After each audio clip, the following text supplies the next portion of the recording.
Salut à toutes et à tous. Quel est le lien entre le climat et les océans? Quel rôle jouent les courants océaniques pour réguler le climat? Et surtout, comment reproduire ces courants océaniques pour mieux prédire le climat du futur? Dans cette émission, vous allez découvrir que l'intelligence artificielle peut aider les scientifiques à concevoir des modèles du climat toujours plus précis et performants. On commence notre plongée, c'est parti.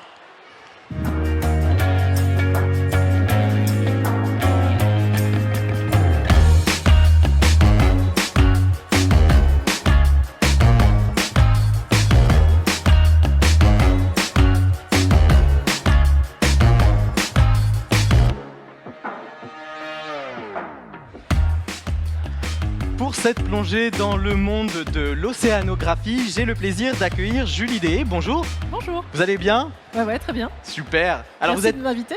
C'est un plaisir. Vous êtes chercheuse au CNRS, le Centre national de la recherche scientifique, et plus précisément, vous êtes océanographe physicienne au sein du laboratoire d'océanographie et du climat, le laboratoire L'Océan, ça s'invente pas. C'est ça. Hein, c'est un laboratoire. Il n'y en a qu'un en France. Hein. Voilà. Il fallait que ce soit celui-là. Alors, une première question qui m'intrigue, c'est comment vous êtes tombé dans le bain de l'océanographie, si je peux dire? J'ai un peu classiquement, comme tous mes collègues, j'étais assez forte en maths, en physique, en informatique.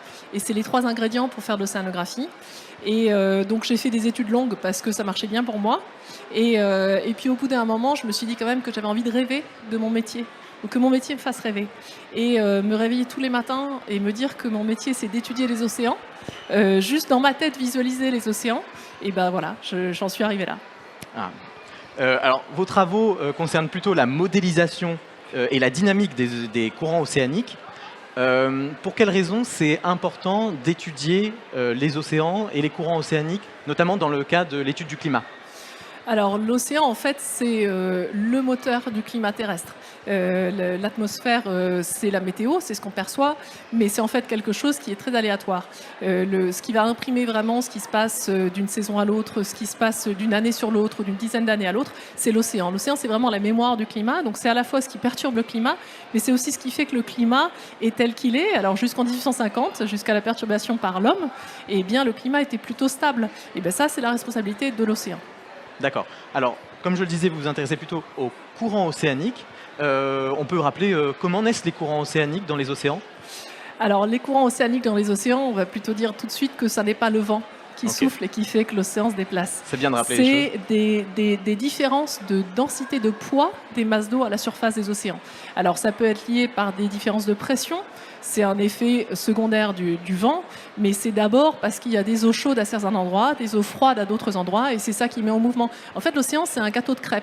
Et les crêpes légères doivent être sur le dessus, et les crêpes lourdes doivent être en profondeur. Et à chaque fois que ça n'est pas le cas, eh bien, il y a des mouvements, des courants pour rétablir cet équilibre-là. D'accord. Bon, alors on a rappelé là quelques notions de base, mais nous, on aime bien défier le public. Et donc, on est allé à leur rencontre donc, dans les jardins du Muséum national d'histoire naturelle, et on a voulu tester leurs connaissances, et on leur a posé une question un peu toute bête, hein, un peu naïve. On a voulu savoir s'ils savaient ce qu'était le Gulf Stream. Hein. Donc, je vous propose qu'on regarde ce qu'ils ont répondu. Ouais, très bien. Eh bien, on regarde.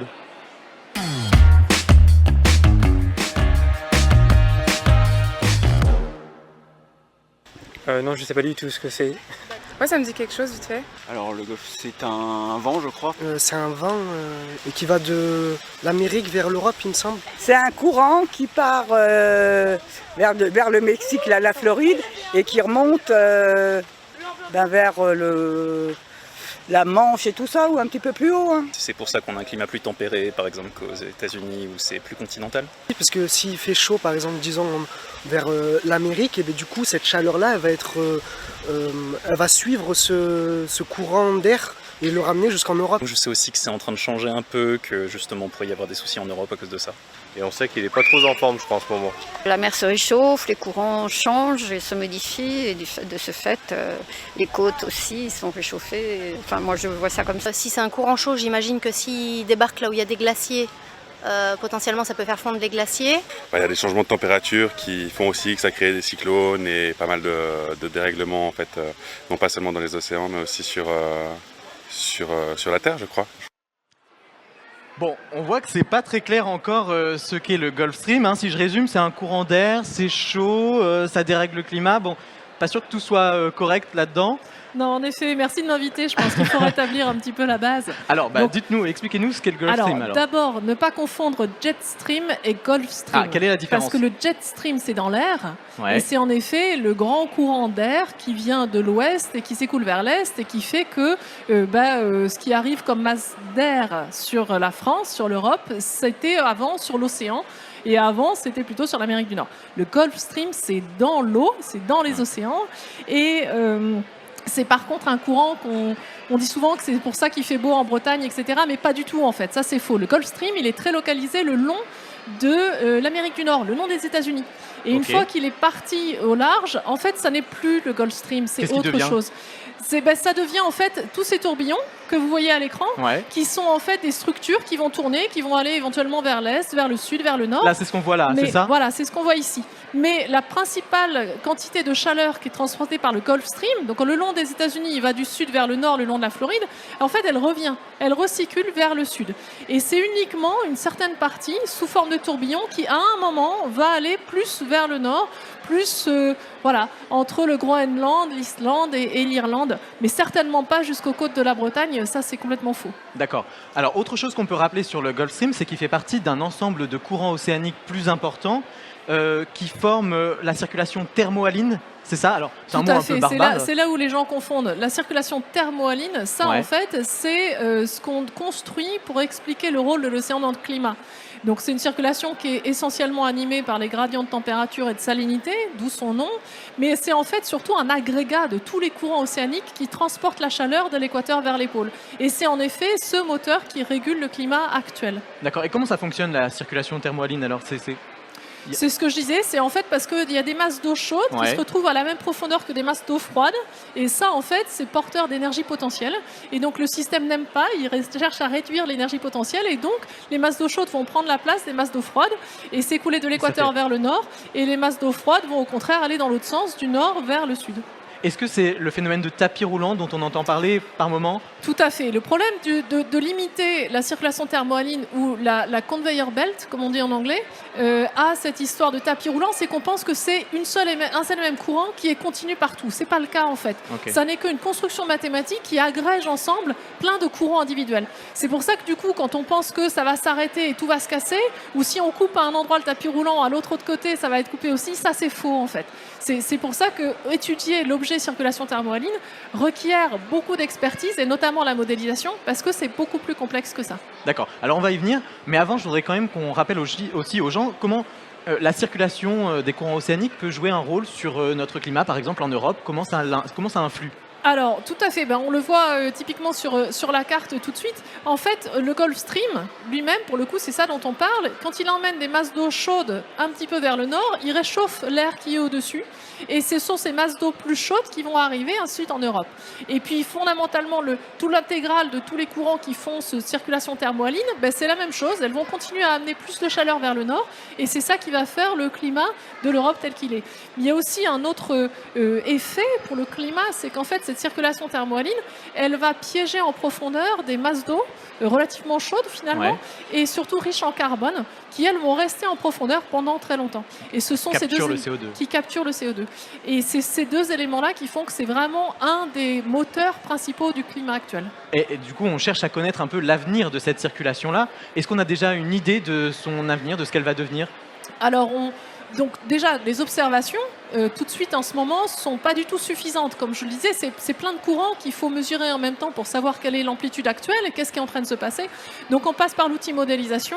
Et cet outil modélisation nous dit qu'en ce moment, elle est en train de décliner et qu'elle va continuer à décliner plus ou moins fortement, c'est la question. Il y a plein d'éléments différents dont il faut tenir compte. C'est pas simple. Lesquels, par exemple?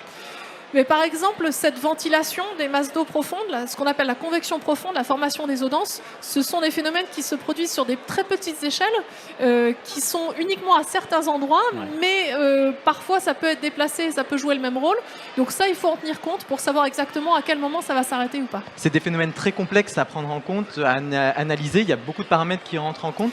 Donc, c'est beaucoup de paramètres, c'est des très petites échelles, or ça joue sur le globe entier. Donc il faut avoir une vision du globe entier en prenant en tenant compte de petits phénomènes. D'accord. Et alors, que se passerait-il si la circulation thermohaline s'arrêtait complètement? Alors, il y a eu des films. C'est un scénario catastrophe. Hollywood a fait le jour d'après sur ça. Évidemment que ça n'est pas ça qui va se passer. D'abord, si on regarde plutôt ce que nous disent l'étude des climats du passé, on sait que quand cette circulation thermohaline était faible, voire à l'arrêt, on était plutôt dans un climat glaciaire. Et au contraire, quand elle était forte, on était dans un climat interglaciaire, donc plutôt tempéré. Mais ça, c'était quand le climat était stable ou n'était pas perturbé par autre chose. Depuis 1850, le climat n'est plus stable. L'homme est en train de le changer. Et donc, dans ces cas-là, l'émergence d'une ère glaciaire, elle est complètement fausse, c'est complètement uluberlu. Et j'encourage vraiment tous les gens à sortir cette idée de leur tête. Par contre, qu'est-ce que ça va donner sur le réchauffement global lui-même? Ça, dans nos modèles, on le voit, quand cette circulation thermohaline diminue, en effet, il se pourrait que l'amplitude du réchauffement diminue. J'insiste bien, on va continuer à se réchauffer, peut-être un peu moins vite dans certaines régions. On sait dans quelle mesure à peu près? Non. Non. Ça, je ne m'aventurerai pas sur une mesure. Pourquoi? Parce qu'il y a plein d'autres effets dans le climat qui peuvent se déclencher une fois que cette circulation thermohaline s'est arrêtée. Et c'est toutes ces rétroactions, en fait, qui sont difficiles à modéliser et sur lesquelles on a du mal à spéculer. Alors, il y a des choses quand même qu'on sait. C'est que l'intensité de la circulation thermohaline a un impact fort sur ce qui se passe dans la zone équatoriale et tropicale. Et là, par contre, on sait qu'avec une diminution de sa circulation thermohaline, on intensifie la sécheresse dans la bande du Sahel et on augmente les précipitations dans les zones déjà humides dans la bande équatoriale. Donc, en fait, un arrêt de la circulation thermohaline à ces zones-là va rendre encore pire l'effet du changement climatique lui-même. Je pense que c'est ça qu'il faut retenir. Dans l'Europe, pour le climat qui concerne par exemple l'Hexagone ou l'Europe de l'Ouest, alors là, c'est en fait la même conclusion, c'est-à-dire qu'une diminution de la circulation thermohaline risque d'intensifier par exemple les tempêtes hivernales et donc les événements extrêmes, notamment les vagues de submersion, donc la mer qui remonte dans les terres et détruit les infrastructures côtières. Les sécheresses en été aussi, ça peut être une conséquence. Donc en fait, on ne veut pas que ça se passe, un arrêt de la circulation thermohaline, clairement pas.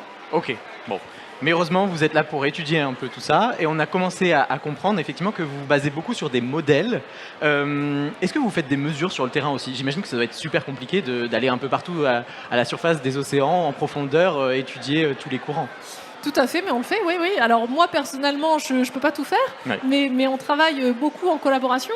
On est une petite communauté et on interagit énormément. Et donc oui, on travaille main dans la main, les gens qui vont sur le terrain faire les observations et les gens qui restent plutôt près des calculateurs pour faire les simulations numériques.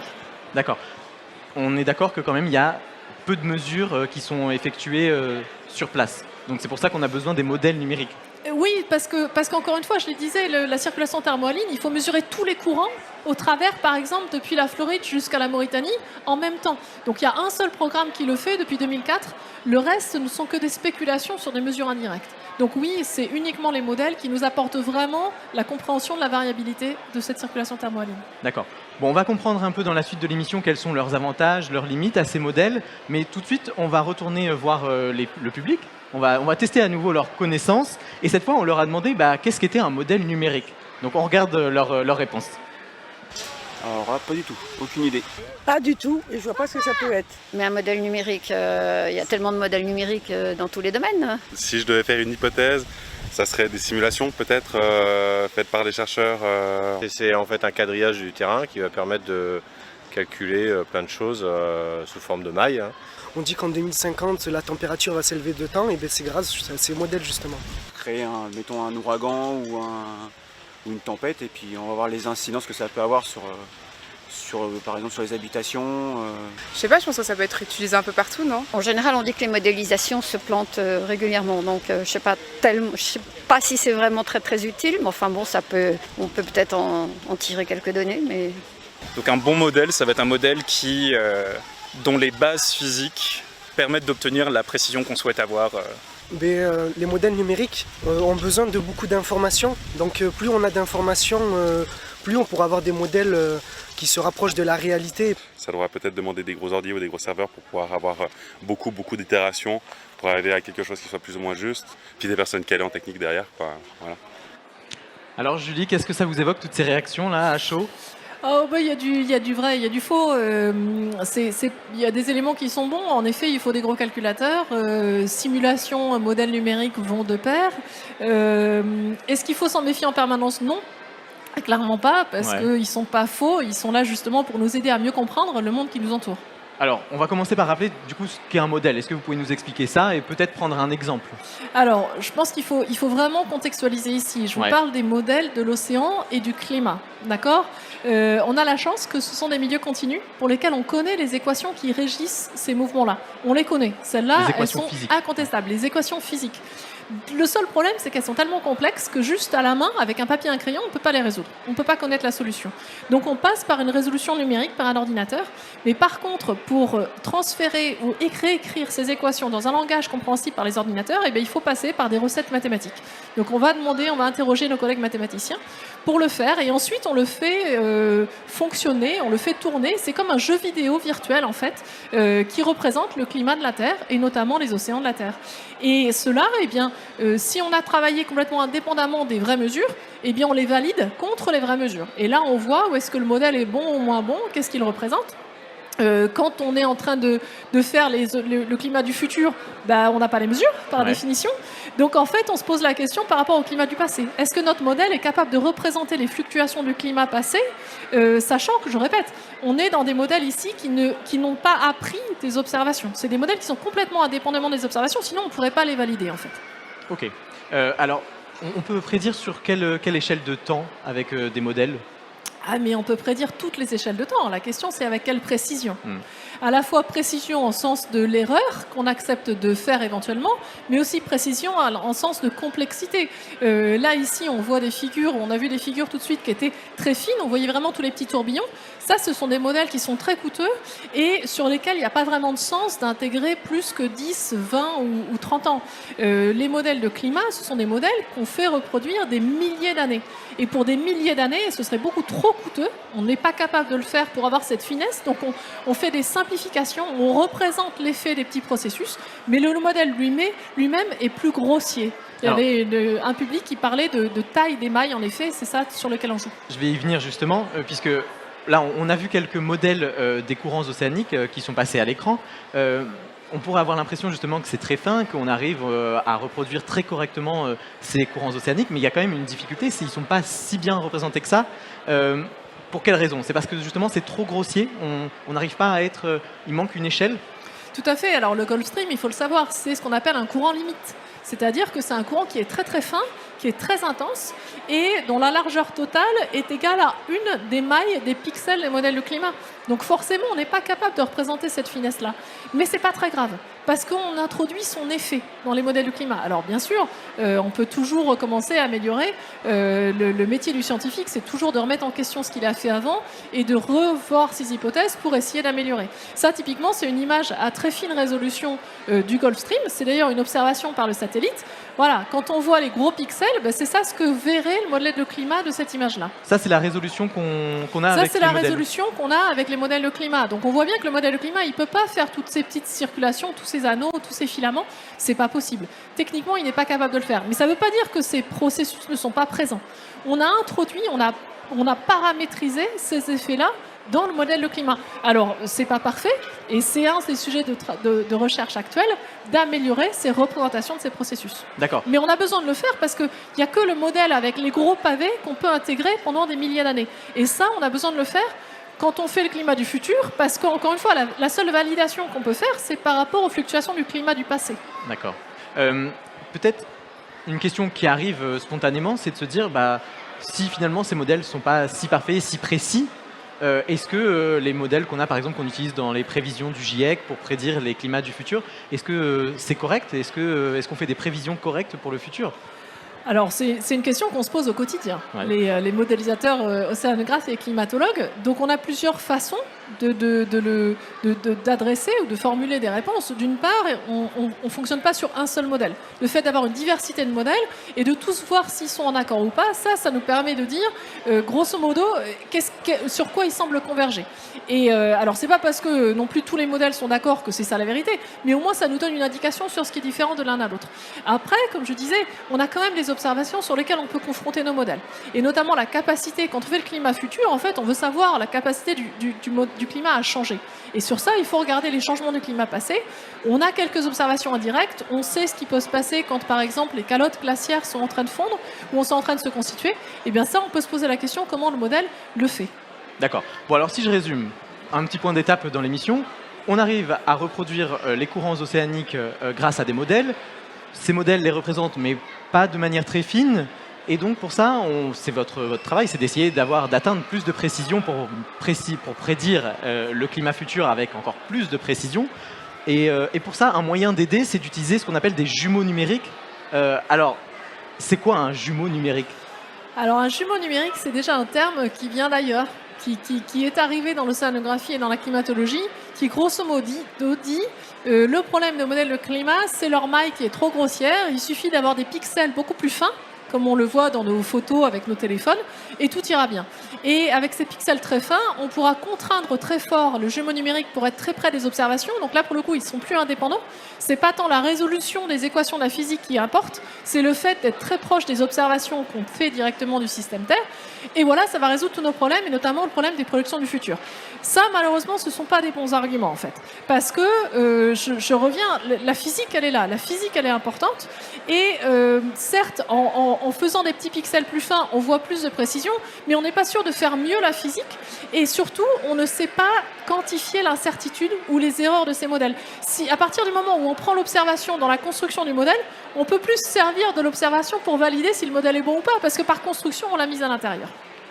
Donc si je comprends bien, avec les jumeaux numériques, on arrive à faire des choses plus précises, mais on n'est pas certain de ce qu'ils font, on ne peut pas le valider vraiment, et on ne peut pas non plus se projeter avec. Tout à fait. C'est une façon d'avoir une super photo de l'état actuel. À un instant T. À un instant T. Et ça aura des implications assez fortes à un instant T pour le climat actuel. Et il y a des utilités, mais pas pour mieux prévoir le climat du futur, ça c'est certain. D'accord. Alors, est-ce qu'on peut quand même les utiliser aujourd'hui pour améliorer nos modèles? Oui, parce que les observations qu'on a, par exemple, on observe très bien la surface des océans avec les satellites, mais en profondeur, on a beaucoup moins d'observations directes. Et le jumeau numérique, si on voit ça comme une super photo de l'océan actuel, on pourra s'en servir pour apprendre de ces petits processus, pour ensuite pouvoir améliorer la manière dont ils sont représentés dans nos modèles de climat. D'accord, on fait plein de petites photos de plein de petits événements qui nous intéressent. Et on regroupe tout ça dans les modèles finalement. Exactement, on met tout ça dans les modèles de climat. D'accord, mais alors pour faire le lien entre les jumeaux numériques et les modèles de climat, il nous faut une passerelle, il manque quelque chose. Voilà, alors pendant longtemps, cette passerelle, c'était des thésards qui prenaient 3, 4, 5 ans pour essayer de comprendre. Maintenant, on a un outil nouveau sur la table qui est l'intelligence artificielle. Et l'intelligence artificielle, c'est vraiment sa spécialité, c'est de transférer de l'information d'une échelle à l'autre. Alors on va le découvrir justement dans notre nouvelle séquence et avec un autre invité qu'on va accueillir dans un instant. C'est un travail d'équipe en tout cas. Ah, tout à fait. Et ben on va le découvrir dans notre séquence L'esprit d'équipe.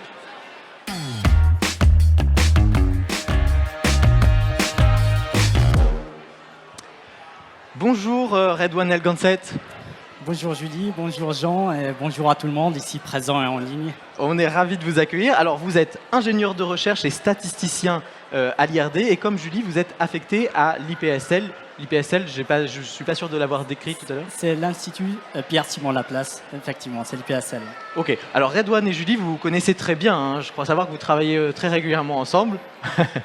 Effectivement, pour raconter l'histoire, j'aime bien en fait raconter l'histoire.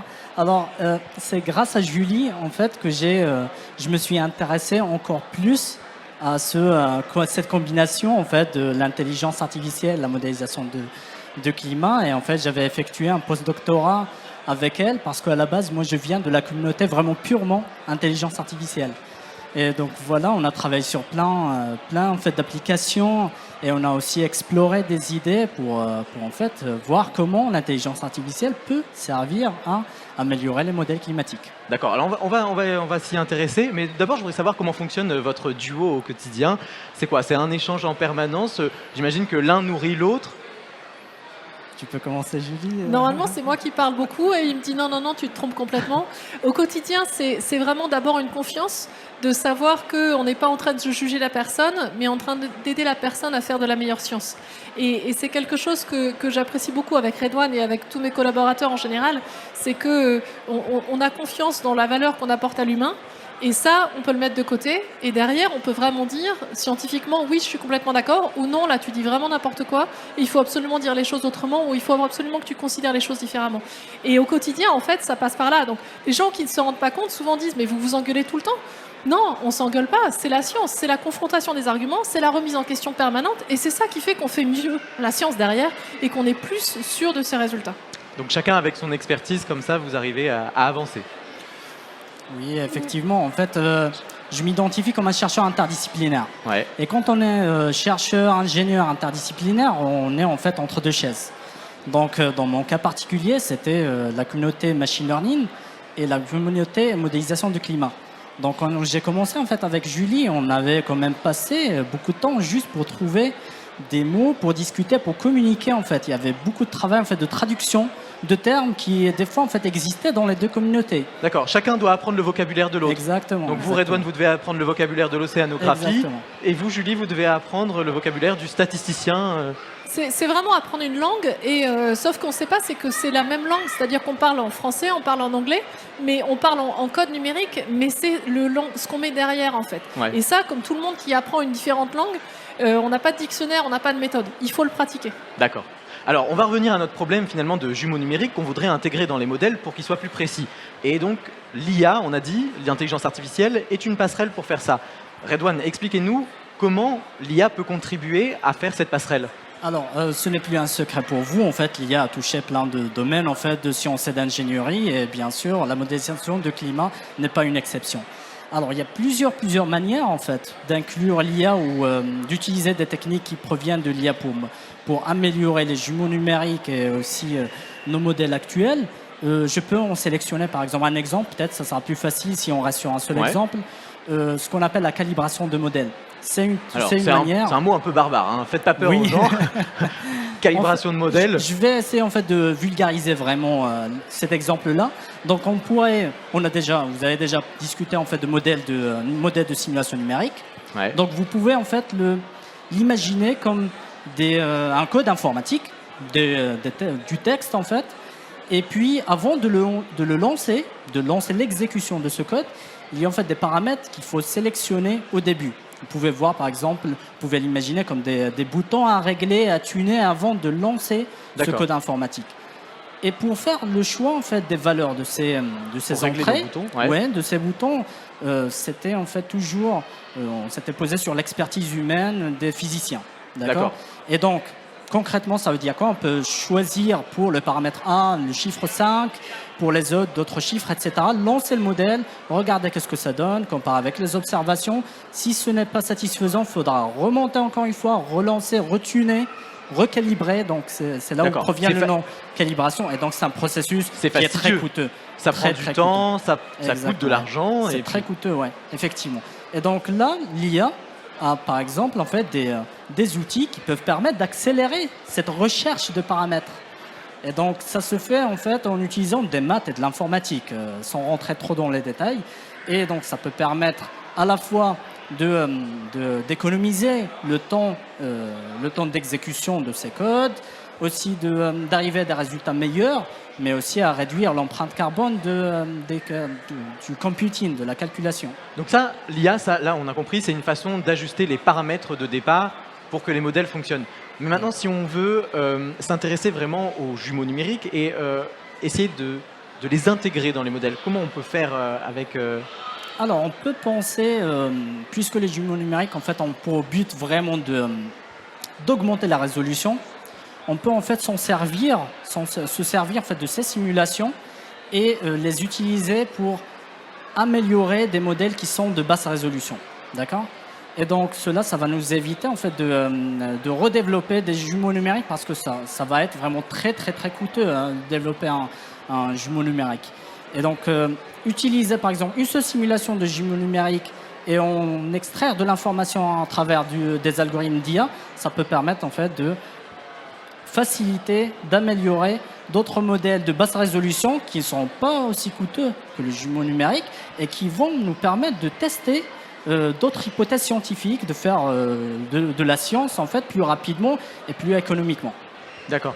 Est-ce qu'aujourd'hui les jumeaux numériques sont déjà intégrés, déjà utilisés? Oui. Non, c'est vraiment quelque chose qui est en train de démarrer et Redouane a raison d'insister, c'est très très coûteux. Donc il y aura un jumeau numérique, pas deux. Et donc, comme je disais tout à l'heure, les projections du climat futur, on a confiance parce qu'on a plein de modèles complètement indépendants les uns des autres qui donnent le même résultat. Bon, le jumeau numérique, il n'y en aura qu'un. Donc sur ça, on ne pourra pas en fait le confronter à autre chose. Il faut voir ça comme une super photo avec beaucoup de détails de l'état présent. Mais voilà, ça ne sera que ça. Et ça n'existe pas encore. Je pense qu'il faut se donner encore 3 ou 4 ans.